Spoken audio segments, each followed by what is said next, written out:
What can you tell us about David Johnson's readiness to return to play in 2017, Steve? You know, he's one of those guys.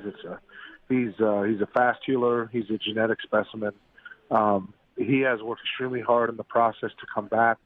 But at the end of the day, the bottom line is you know, you have to wait for some of these injuries to heal on the surface. And again, you know, our doctors, our trainers have done such a good job.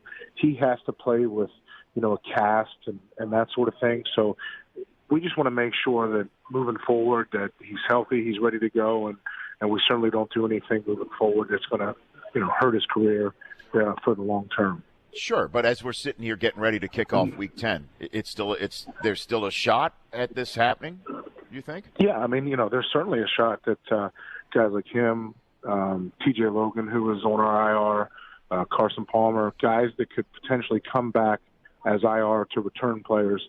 The thing you have to do from a league standpoint is you have to designate those players 6 weeks, and then they can play 8 weeks. So you have to have them, after you designate them, they have to practice for 2 weeks with the injury.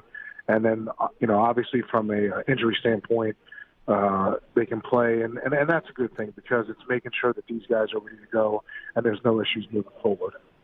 And what about Carson Palmer? What can you tell me about him?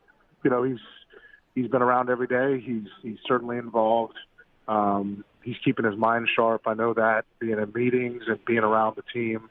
You know, he's the consummate pro. And the one thing that I respect about him more than ever is his not only his mental toughness, Rich, but the thing that I don't know if anybody gives him enough respect for is the physical toughness that he has. I mean, the guy has gone through a lot in his career, and I don't know if there's any player that's tougher than Carson Palmer. And he's poised to return. Whether that happens or not is a different story. But again, a lot of respect for him. For more Rich Eisen Show, tune to Audience Channel 239 on DirecTV or download the Rich Eisen Show app.